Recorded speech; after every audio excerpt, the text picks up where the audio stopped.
Assalamualaikum warahmatullahi wabarakatuh. Alhamdulillah, wassalatu wassalamu ala rasulillah wa ala alihi wa sahbihi wa man tabi'ahum bi ihsanin ila yaumiddin. Allahumma alimna ma yanfa'una wanfa'na bima 'allamtana wa zidna 'ilma wa 'amala.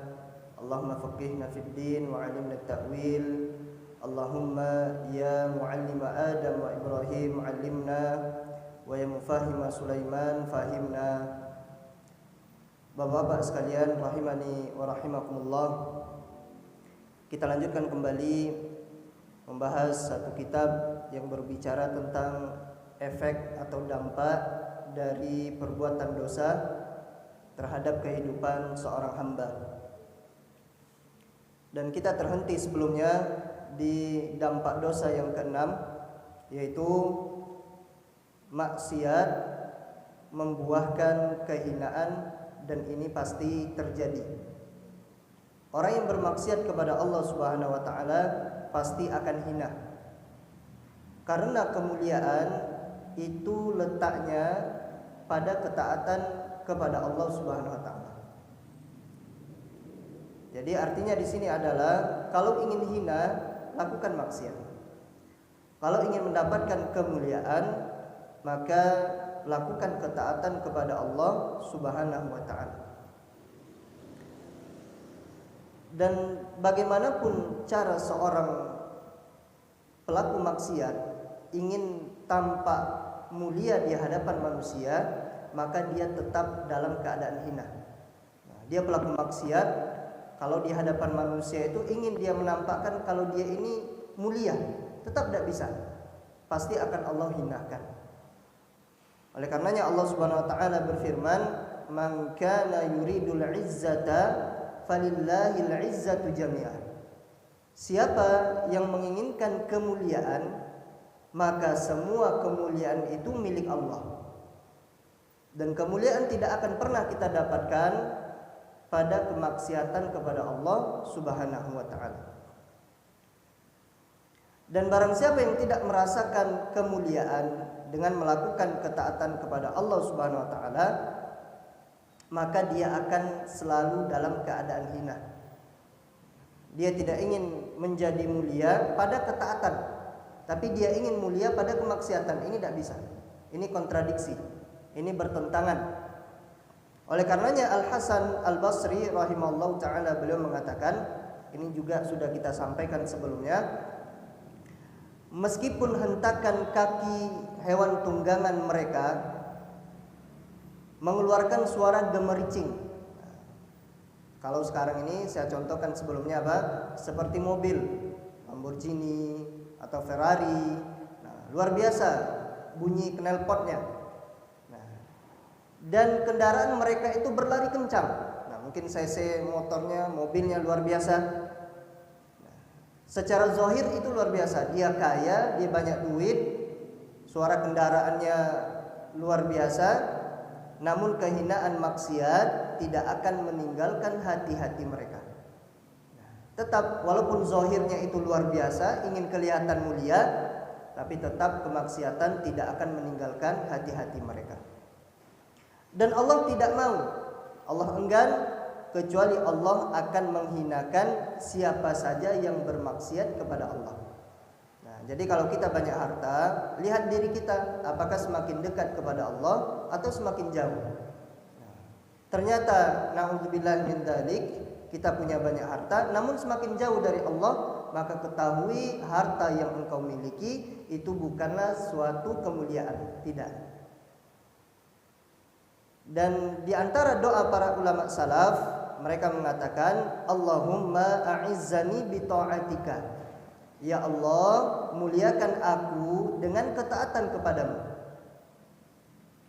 Wala tuzillani bi ma'siyatika. Ya Allah, jangan hinakan aku dengan kemaksiatan kepadamu. Berdoa kepada Allah Subhanahu wa taala. Dan kita semuanya pelaku maksiat.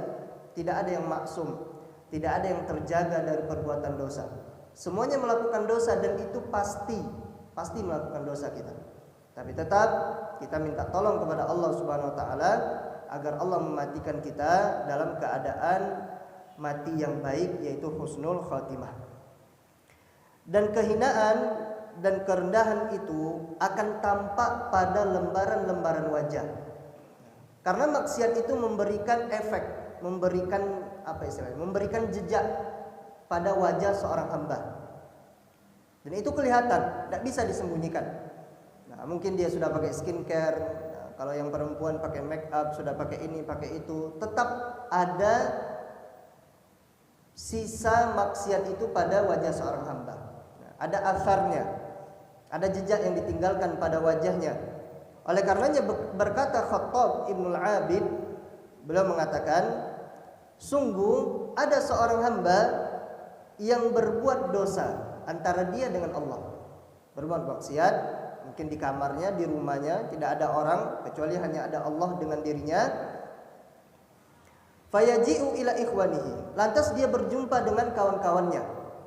Datang dia ketemu dengan kawan tongkrongannya, datang dia dengan teman-temannya ke tempat kawan-kawannya berkumpul.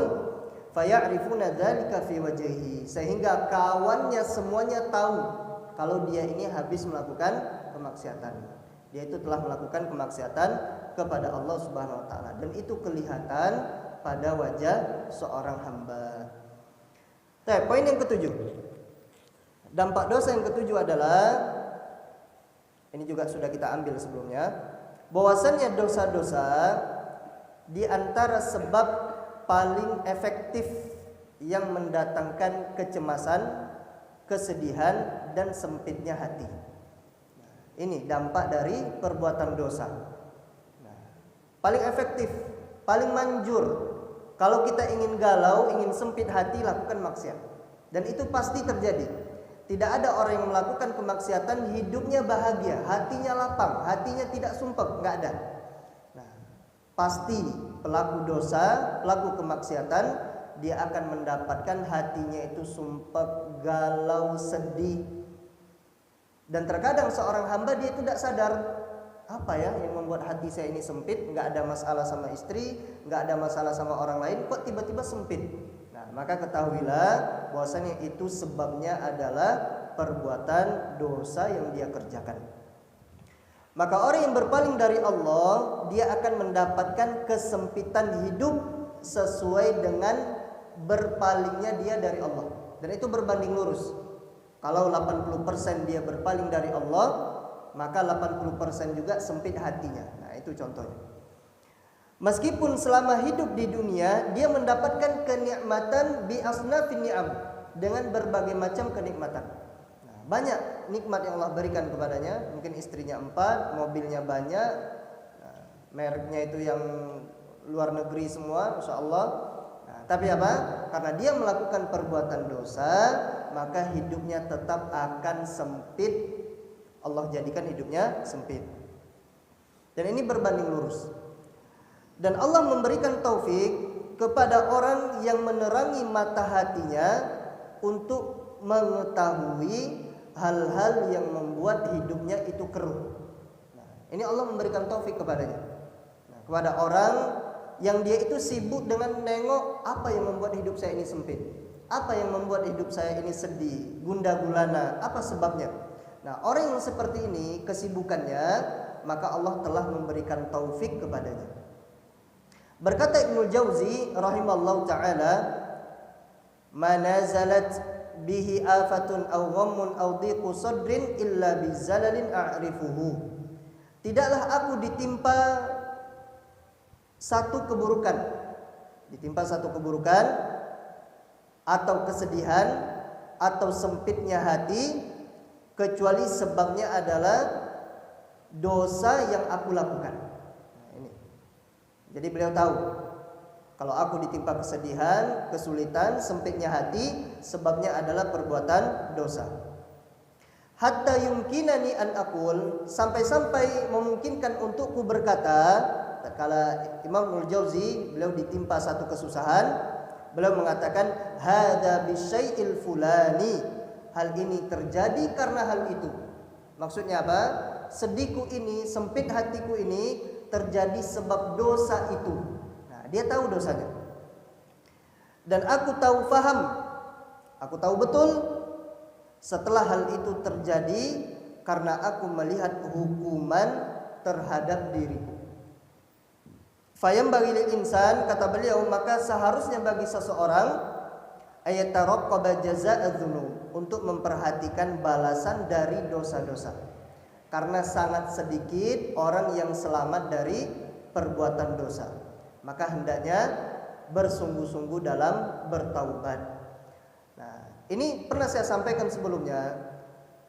Tatkala seseorang bisa mengetahui, kapan seseorang bisa mengetahui kalau sedihnya, galaunya ini disebabkan dosa itu. Nah, kapan bisa seseorang nebak seperti ini? Tatkala dosanya sedikit. Nah, jadi kalau dosanya itu hanya beberapa, dia tahu, oh ini berarti dosa karena saya melempar duri di jalan atau ini itu. Dia tahu sebabnya karena dosanya sedikit. Tapi kalau dosa seseorang itu banyak, maka dia bakal tahu dosa mana yang membuat dirinya itu sial. Nah, itu tidak bisa. Nah, maka oleh karenanya, Bapak-bapak sekalian, hendaknya kita sibuk dengan urusan kita sendiri. Nah, sibuk dengan aib kita sendiri, sibuk dengan dosa-dosa yang kita lakukan, yang kita itu bertaubat darinya. Kemudian berkata juga Al-Imam Ibnul Jauzi rahimallahu taala, beliau mengatakan al-ma'asi silsilatun fi 'unuqil 'asi. Allah musta'an. Maksiat itu bagaikan rantai di leher pelaku maksiat. Itu maksiat. Seakan-akan dia itu dirantai, kemudian digembok, la yakufuhu minha illa taubatu wal istighfar. Rantai itu tidak akan terlepas dari pelaku maksiat selama-lamanya kecuali dengan taubat dan istighfar. Jadi kalau seseorang itu dirantai, pasti dia itu akan diajak terus, ditarik. Masih ada kemaksiatan, ditarik terus. Masih ada perbuatan dosa, dia ditarik terus. Tapi kalau dia bertaubat dan beristighfar kepada Allah, maka lepaslah rantai tadi. Ini poin yang ketujuh. Poin yang kedelapan, efek dosa yang kedelapan, al-wahsyatul 'azimatu fil qalbi, ketidaknyamanan yang besar yang terjadi di dalam hati. Nah, ini efek dosa. Kalau kita tiba-tiba dalam satu hari kita tidak nyaman, sumpek, galau, maka sebabnya adalah perbuatan dosa. Pelaku dosa akan mendapati dirinya merasa tidak nyaman. Pasti itu, pasti. Karena kita ketahui bersama bahwasannya maksiat itu sebentar. Nah, zina ya ketika itulah enaknya. Minum khamar, minum yang memabuk-mabukkan, maka sampai situ saja. Lewat tenggorokan sudah hilang nikmatnya. Makan harta yang haram ya sampai habis harta itu, selesai nikmatnya, sudah tidak ada lagi.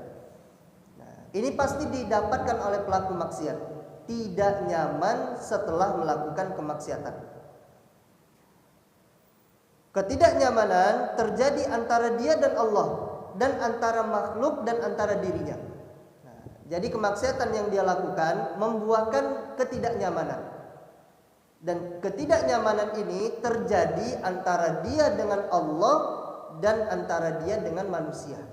Ini pasti terjadi. Maka oleh karenanya kalau ada orang yang tidak nyaman dengan kita, bisa jadi itu sebabnya dosa, bisa jadi sebabnya maksiat. Sebagaimana kita sampaikan sebelumnya, bahwasanya Al-Fudail bin Iyad rahimallahu taala beliau mengatakan, aku dapati efek dosa terhadap akhlak istriku. Istriku berani kurang ajar, anakku berani kurang ajar, bahkan pembantu dan hewan tunggangannya berani kurang ajar kepada Al-Fudail bin Iyad rahimallahu taala. Ini efek dosa. Efek dosa. Dan semakin banyak dosa, maka akan semakin bertambah ketidaknyamanan. Semakin banyak dosa, semakin tidak nyaman, dan itu berbanding lurus. Lihat, maha adilnya Allah Subhanahu wa taala, Allah menghukum sesuai dengan kadar kemaksiatan yang dilakukan seorang hamba. Itu berbanding lurus. Karena Allah tidak menzalimi seorang hamba pun. Kalau dia bermaksiat 80%, maka ketidaknyamanan yang dia dapatkan 80%. Dan dia akan mendapatkan kehidupan yang paling pahit, kehidupan orang-orang yang merasakan ketidaknyamanan.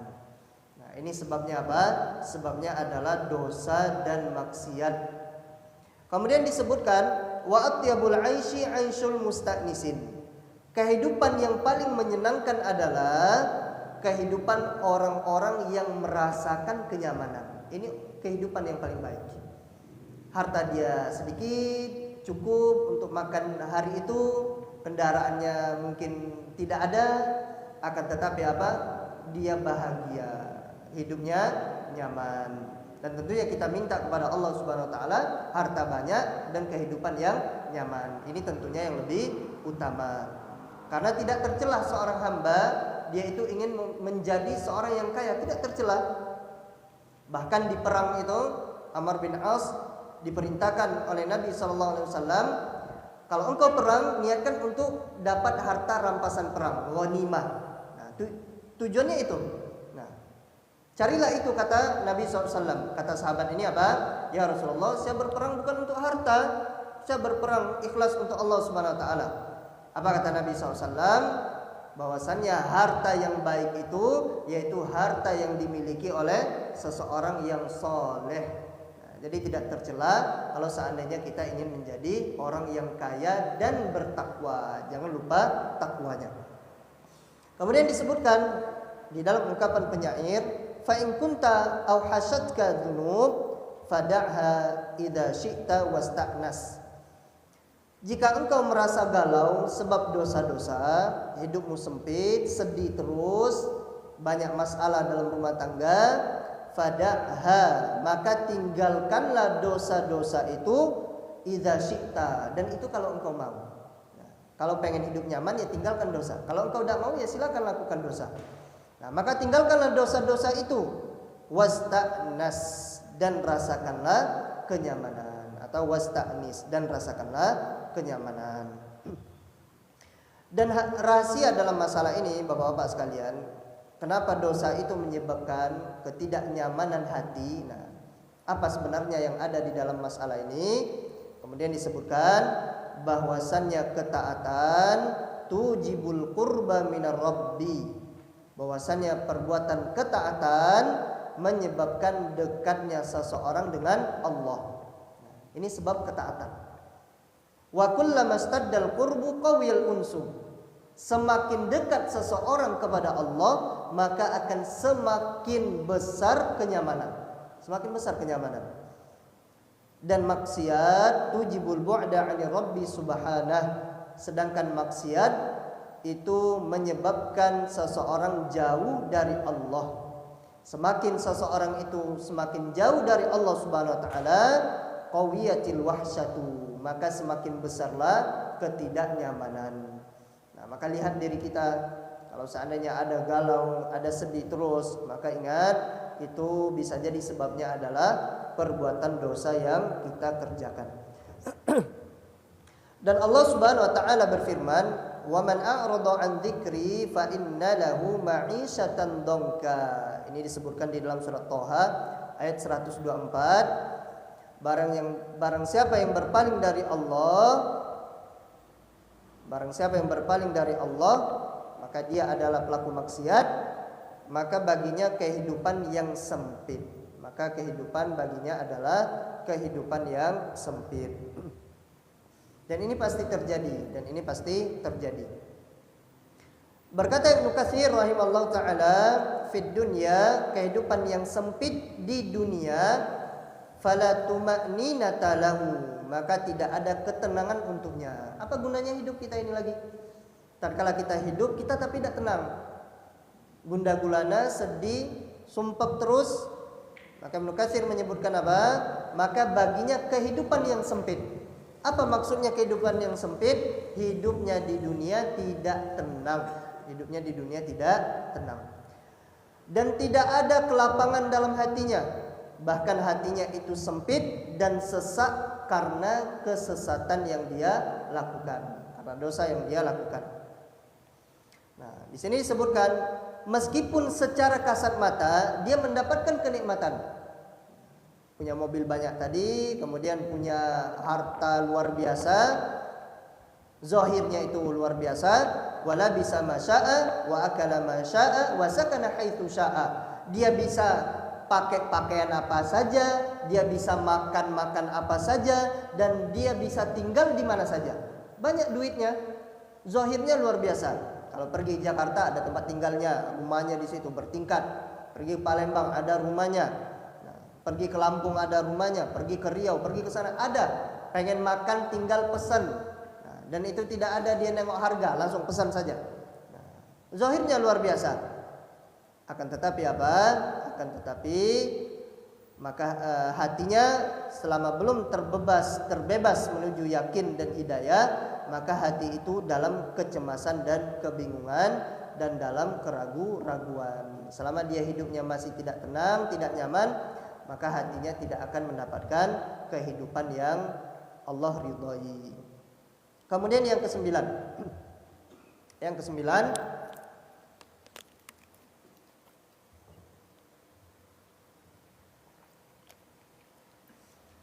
maksiat akan menanamkan maksiat yang semisal.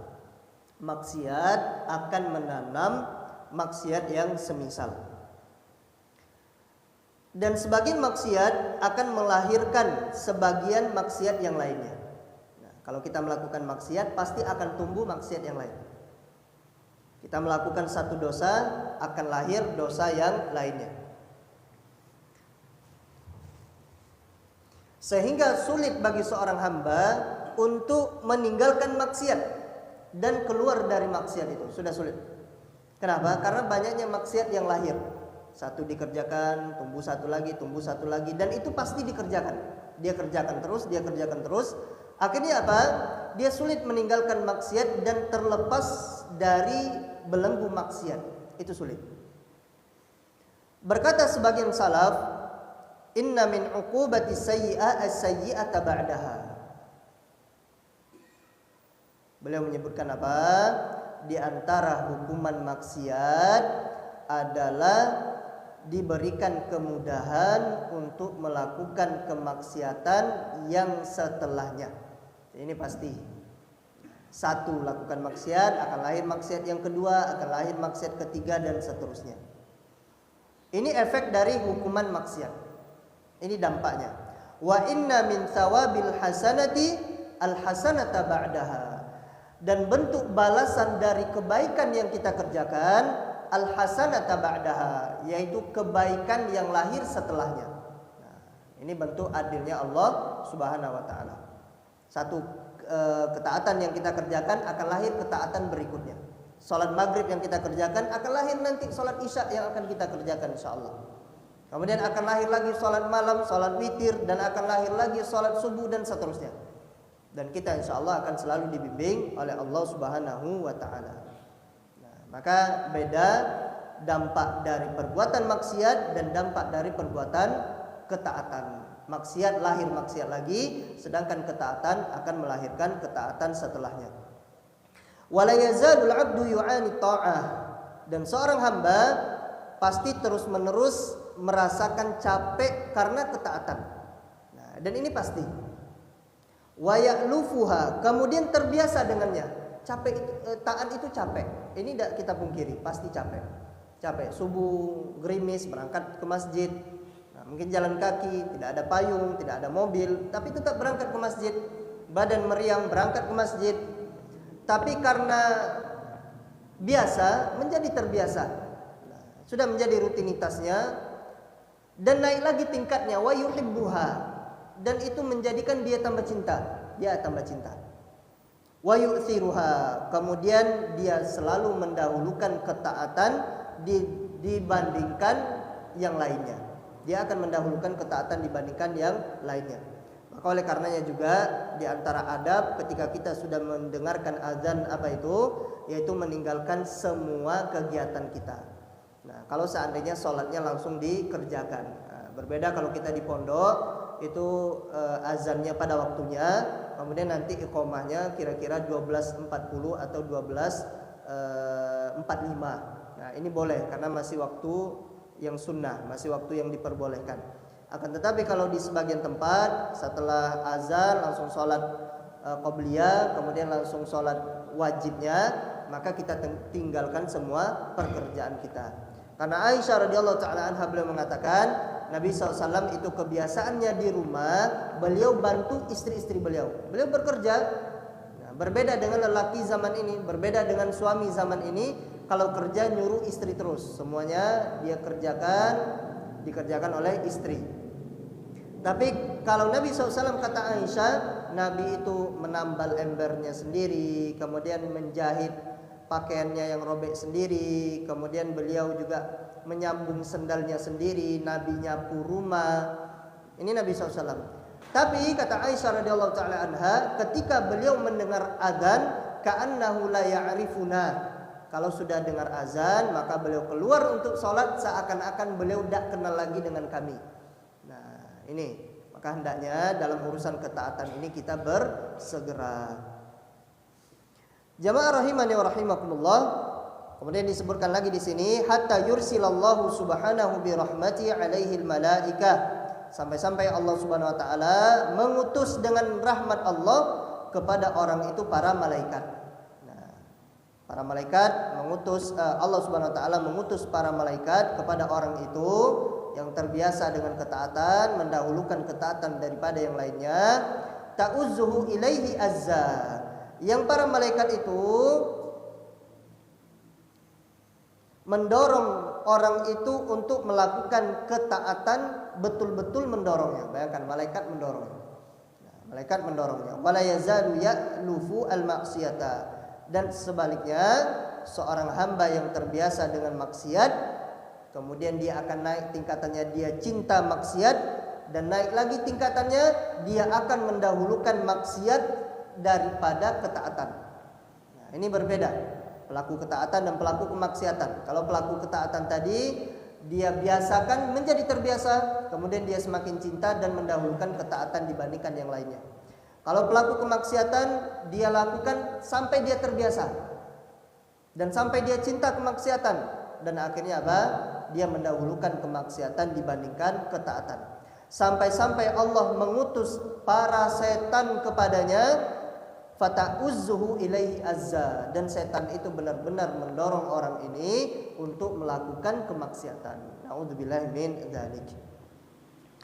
Dan dua hal yang sangat berbeda antara kegalauan orang-orang yang bertakwa dengan kegalauan para pendosa. Ini berbeda. Kegalauan orang yang melakukan ketaatan berbeda dengan kegalauan pelaku maksiat. Berkata Malik bin Dinar rahimallahu taala, beliau mengatakan, sesungguhnya orang-orang yang bertakwa jantung-jantung mereka mendidih, maksudnya semangat dengan amal-amal kebaikan. Yaitu semangat. Dengar azan semangat, pengen sholat cepat, ingin cari soft paling depan, tidak mau dia soft 2, pengen yang paling depan. Nah, bersemangat dia. Kurban, dia pengen yang paling terbaik kurbannya daripada yang lainnya. Tujuannya ikhlas karena Allah Subhanahu wa taala, bukan untuk ajang-ajang pamer, bukan, tapi ikhlas. Ini orang-orang yang bertakwa, hati mereka itu mendidih semangat untuk melakukan ketaatan. Wa innal fujjar tuhli qulubuhum bi'amalil fujur. Sedangkan para pendosa, hati-hati mereka juga semangat. Dengan apa? Dengan amalan-amalan perbuatan dosa yang ingin mereka kerjakan. Wallahu yarahumumakum, dan Allah melihat kegalauan kalian. Fanzuru fi humumikum, maka ceklah, perhatikanlah di posisi manakah kalian galau. Kalau kita galau sebab ketaatan, ini baik, dan Allah itu melihat kita ini galau sebab apa. Nah, kita ini galau dengan apa? Nah, maka jadilah kita galau sebab amal ketaatan yang kita kerjakan, yaitu semangat untuk melakukan ketaatan. Yang ke-10,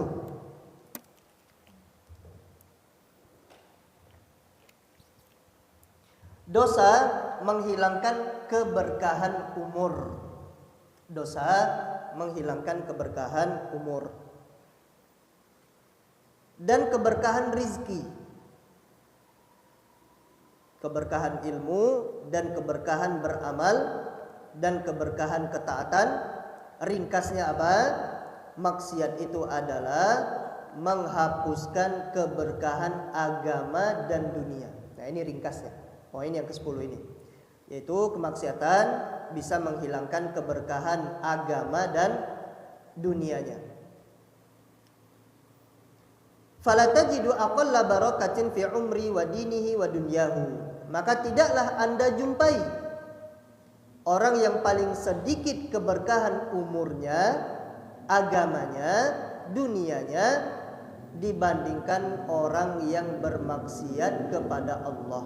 Nah, tidak akan kita dapati yang dia itu sedikit keberkahan umurnya, dunianya sedikit, agamanya sedikit, kecuali sebabnya adalah dia melakukan kemaksiatan. Dan tidaklah terhapus keberkahan dari bumi kecuali sebab kemaksiatan manusia. Nah, keberkahan di bumi ini tidaklah hilang kecuali sebabnya adalah pelaku kemaksiatan, sebab kemaksiatan manusia. Dan ini benar, Allah Subhanahu wa taala berfirman di dalam surat Al-Jin ayat 16, wa allaw istaqamu 'ala tariqati, kalau seandainya manusia mereka istiqomah di atas syariat, la asqainahum ma'an ghadaqa, maka kami pasti akan memberikan kepada mereka yaitu air yang bercurah-curah, akan diberikan air hujan oleh Allah Subhanahu wa taala. Tapi sebagian manusia itu melakukan kemaksiatan kepada Allah, melakukan dosa, maka oleh karenanya di sebagian tempat air itu ditahan oleh Allah Subhanahu wa taala. Air itu ditahan. Tidak diberikan air hujan oleh Allah Subhanahu wa taala. Walaysat sa'atur rizqi wal amali bikathratihi. Allahu akbar. Ini catatan penting ini. Dan bukan lapangnya rizki dan amal dengan banyaknya rizki. Lapangnya rizki dan banyaknya amal itu bukan dengan banyaknya rizki. Walatulal umri bikathrati syuhur. Dan panjangnya umur bukan dengan banyaknya bulan dan hari-hari. Bukan itu. Bukan itu. Akan tetapi apa? Lapangnya rizki dan panjangnya umur dengan keberkahan yang ada di dalamnya. Dengan keberkahan yang ada di dalamnya. Nah, banyak rizki tapi tidak berkah, apa gunanya? Nah. Di antara manusia man ya'ishu fi hadhihi ad-dar mi'ata sanah. Dan di dunia ini ada orang yang hidup selama 100 tahun atau lebih dari itu.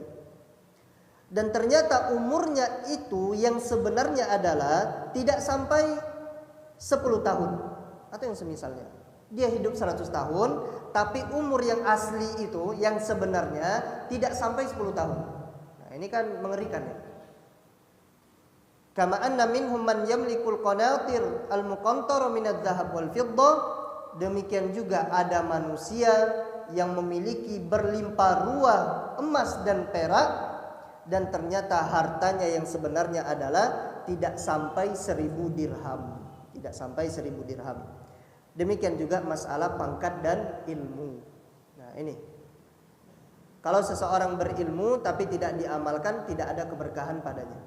Nah, disebutkan oleh beliau, demikian juga masalah pangkat dan ilmu. Kita diberikan pangkat, kita diberikan jabatan, tapi tidak digunakan sebagaimana seharusnya, bahkan bermaksiat, menjadikan pangkat itu sebagai ajang untuk melakukan dosa kepada Allah, berkhianat, melakukan sogok menyogok di situ, maka tidak ada keberkahan pada pangkat dan jabatannya. Demikian juga dengan ilmu.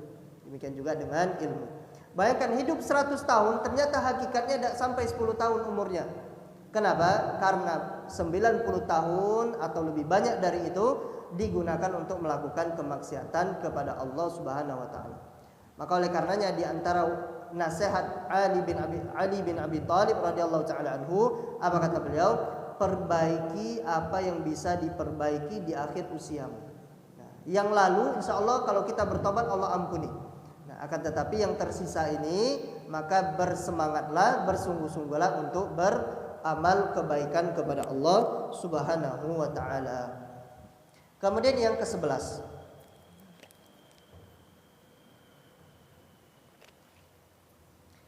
disulitkan berbagai macam urusan bagi pelaku maksiat. Nah, pelaku maksiat itu urusannya dibuat sulit oleh Allah Subhanahu wa taala.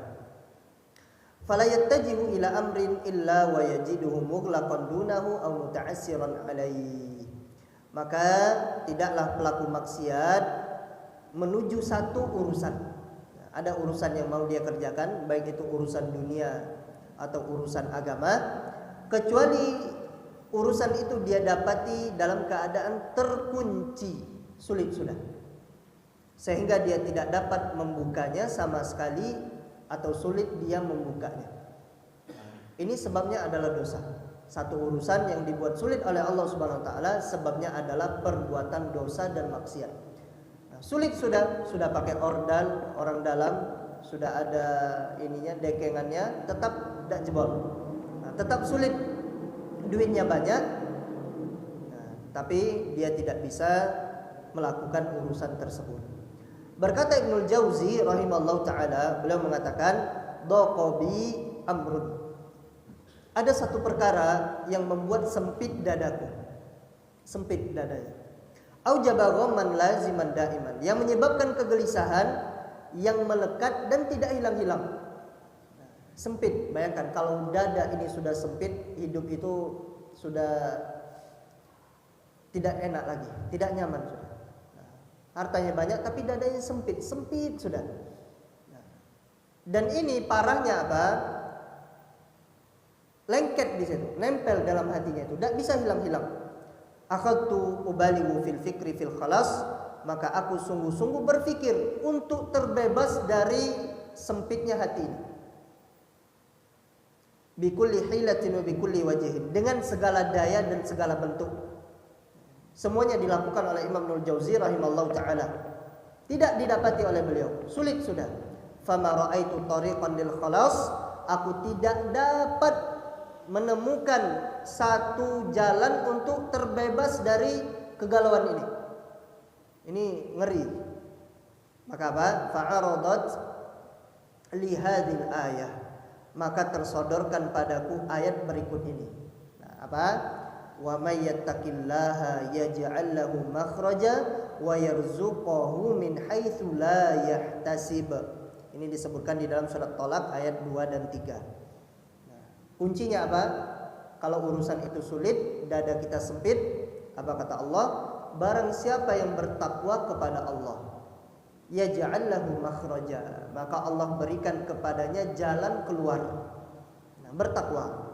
Siapa mereka yang bertakwa? Nah, sering saya sampaikan, baca di dalam surah Ali Imran ayat 133 sampai 135. Nah, kalau kita ingin diberikan solusi jalan keluar oleh Allah, lihat surat Ali Imran ini. Kemudian apa kata Allah? Wa yarzuqahu min haitsu la yahtasib. Allah berikan rezeki kepadanya dari arah yang tidak disangka-sangka. Kadang ada saja orang yang ngasih padahal dia tidak berharap dari orang itu. Tiba-tiba ada yang bantu padahal dia tidak berharap dari orang itu. Nah, ini salah satu tandanya dia bertakwa kepada Allah Subhanahu wa taala. Orang lain banyak duit ngurus satu urusan, mungkin ke pemerintahan, instansi atau ke kepolisian, ke rumah sakit. Orang yang banyak duit malahan dia sulit, nah, harus ngurus ini, ngurus itu, administrasi segala macam. Karena dia bertakwa kepada Allah, tidak ada dekengan. Kemudian duitnya pas-pasan, akan tetapi Allah berikan kemudahan baginya. Nah, ini salah satu tanda bahwasanya dia bertakwa kepada Allah Subhanahu wa taala. Apa kata Ibnu Jauzi rahimahullah? Fa'alimtu anna taqwa sababun lil khuruji min kulli ghammin. Allahu akbar. Maka aku pun sadar bahwasannya ketakwaan adalah sebab untuk keluar dari semua kegelisahan. Kuncinya adalah takwa.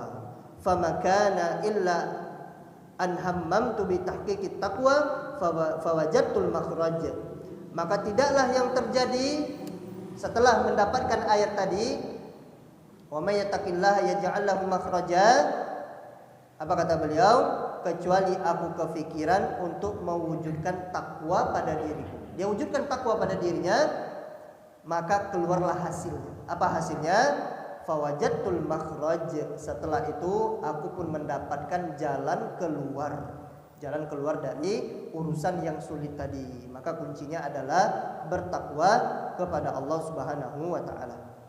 Kemudian efek dosa yang ke-12, qaswatul qalbi, hati yang mengeras, hati yang mengeras.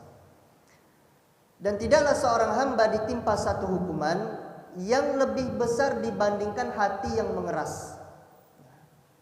Kalau bahasa kita itu sudah hilang, sudah mati rasa, sudah mati rasa. Dia tidak sholat wajib 5 waktu di masjid untuk laki-laki, yang perempuan di rumahnya. Dia biasa saja, ini sudah mati rasa. Hatinya sudah mati.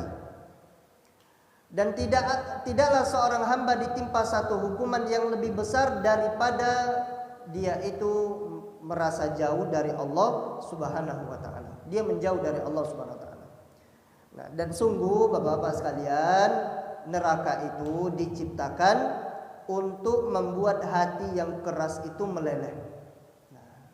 Fir'aun, Qarun, Haman, mereka yang sombong-sombong, manusia-manusia sombong, nah, maka nanti akan dibakar oleh Allah Subhanahu wa taala. Tujuannya apa? Untuk melelehkan hati yang keras. Melelehkan hati yang keras. Wa ab'adul qulubi 'anillahi al-qalbul qasi. Dan hati yang paling jauh dari Allah adalah hati yang mengeras. Hati yang mengeras. Tidak sholat 5 waktu, tidak puasa Ramadan, tidak menunaikan zakat, azan berkumandang dia biasa saja, hati sudah keras. Wa idza qasal qalbu qahatatil ainu. Dampak dari hati yang mengeras apa? Apabila hati sudah mengeras, maka kemaraulah mata. Mata itu sulit untuk menangis. Mata itu sulit untuk menangisi dosa-dosa yang telah dia lakukan. Fala ta'assaru binushin wala bimau'izatin. Apabila hati sudah mengeras, maka hati itu tidak ada lagi efek padanya ketika diberikan nasihat. Nasihat tidak berefek lagi. Kemudian diberikan nasihat, mau'izah kepada dirinya, maka ini tidak memberikan efek, tidak memberikan dampak pada hati. Makanya banyak orang setiap hari Jumat itu kaum muslimin mereka belajar. Sehari sepekan sehari dalam sepekan, sekali dalam sepekan, maka mereka itu dituntut untuk belajar. Kapan belajarnya? Pada hari Jumat. Mereka itu berilmu, kaum muslimin semuanya berilmu. Hanya saja apa? Hanya saja sebagian kaum muslimin hati mereka itu mati. Nah, bayangkan dipaksa belajar setiap hari Jumat dalam sepekan. Hadir sholat Jumat, mendengarkan imam berkhutbah, itu adalah belajar. Nah, maka apa? Terkadang sebagian kaum muslimin nasihat itu tidak bermanfaat bagi mereka, tidak bermanfaat lagi. Dan tidaklah air mata itu mengering kecuali sebabnya adalah hati yang sudah mengeras, dan tidaklah hati itu mengeras kecuali karena banyaknya dosa yang dikerjakan. Nauzubillah min dzalik.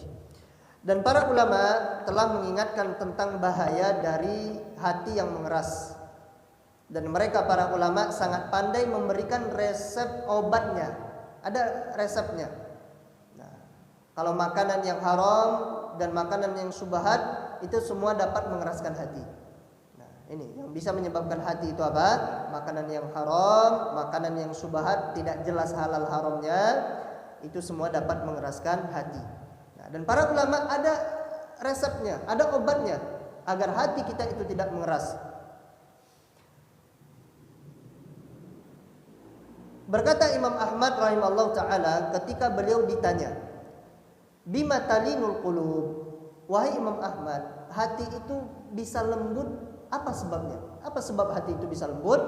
Qala al-Imam Ahmad rahimahullah ta'ala beliau mengatakan apa? Bi'aklil halal, makan dengan harta yang halal. Oleh karenanya sebab amalan diterima itu ada 3. Sebab amal diterima itu ada 3. Yang pertama apa? Ikhlas karena Allah. Yang kedua sesuai dengan tuntunan Nabi yang diajarkan oleh Nabi SAW. Kemudian yang ketiga adalah makan harta yang halal. Ini adalah sebab amal ibadah kita diterima oleh Allah Subhanahu wa taala. Berkata Ibnu Qayyim rahimahullah taala, hati itu bisa sakit sebagaimana badan bisa sakit. Dan mengobati hati dengan bertobat kepada Allah Subhanahu wa taala. Dan hati bisa berkarat sebagaimana cermin bisa berkarat. Dan bersihnya hati dari karat tadi yaitu dengan berzikir kepada Allah Subhanahu wa taala.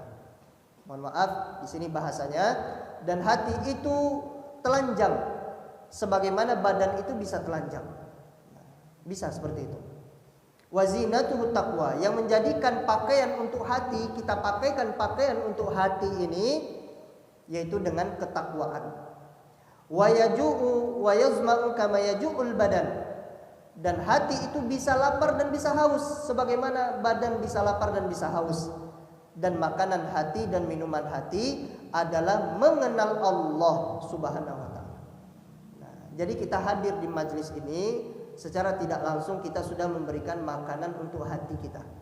Nah, karena badan butuh makan, butuh minum badan. Nah, demikian juga hati juga butuh makan dan minum.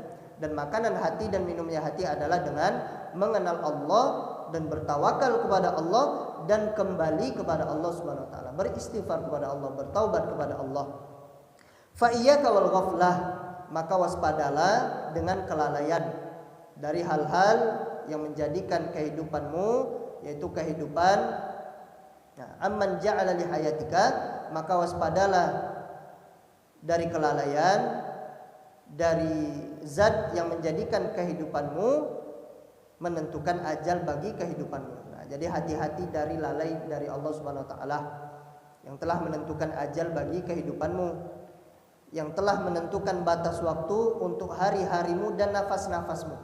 Nah, jangan sampai lalai dari Allah. Allah yang menentukan ajal kita kapan, dan Allah yang menentukan batas waktu untuk hari-hari kita dan nafas-nafas kita. Dan hati-hatilah, jangan sampai lalai dari Allah, sebab sesuatu maka hal itu akan hilang dan pergi, dan engkau pasti akan berpisah dari hal yang menjadi sebab engkau lalai dari Allah Subhanahu wa taala. Nah, kalau kita lalai dari Allah sebab dunia ini akan pergi. Nah, tapi kalau kita fokus kepada Allah, memberikan perhatian kepada Allah, maka Allah tidak akan pernah meninggalkan kita selama-lamanya. Poin yang ke-13, efek dosa yang ke-13, yaitu terjerumus ke dalam murka Allah dan kemarahan Allah Subhanahu wa taala. Nah, ini efek dosa. Apabila seseorang berbuat maksiat kepada Allah, melakukan dosa, maka dia akan terjatuh terjerumus ke dalam murka Allah dan marahnya Allah Subhanahu wa taala.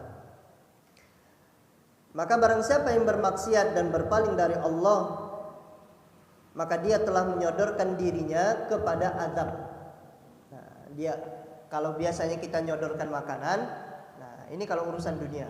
Nah, tapi kalau kita bermaksiat kepada Allah, seakan-akan kita ngajak diri kita, ayo masuk ke dalam azab Allah. Berkata Allah Subhanahu wa taala, "Wa may ya'sillaha wa rasulah", barang siapa yang bermaksiat kepada Allah dan Rasulnya, wa yata'adda hududah, dan melanggar batasan-batasan Allah, maka Allah akan memasukkannya ke dalam neraka, dia kekal di dalamnya, walahu 'adzabun muhin, dan baginya adalah azab yang menghinakan. Dan bertambah lagi azab jika hukuman itu sudah diketahui. Nah, ini hati-hati. Hukuman itu ditambah apabila kita sudah tahu ilmunya. Nah, tidak sama orang yang berilmu berzina dengan orang yang tidak berilmu berzina. Ini tidak sama. Maka akan Allah tambah hukuman itu apabila hukuman itu sudah diketahui. Dan seorang hamba sudah diingatkan, sudah diberikan nasihat kepadanya. Berkata Allah Subhanahu wa taala, "Wa man azlamu mimman dzukira bi ayati rabbi tsumma a'rada 'anha", dan siapa yang paling zalim daripada orang yang sudah diingatkan dengan ayat-ayat Allah kemudian dia berpaling dari Allah Subhanahu wa taala. Berpaling dari ayat-ayat Allah, apa kata Allah? "Inna minal mujrimina muntaqimun", sungguh kami akan menghukum orang-orang yang melakukan kejahatan kepada Allah Subhanahu wa taala. Wallahu taala alam bisawab. Ini yang bisa kita kaji pada kesempatan kali ini. Insyaallah pekan depan akan kita bahas tentang cara agar kita itu selamat dari perbuatan dosa dan maksiat insya Allah akan kita bahas di pekan depan insya Allah. Ini yang bisa dikaji kita pada kesempatan kali ini. Kita tutup dengan doa kafaratul majelis. Subhanakallahumma bihamdika asyhadu an la ilaha illa anta astaghfiruka wa atubu ilaik. Wassalamualaikum warahmatullahi wabarakatuh.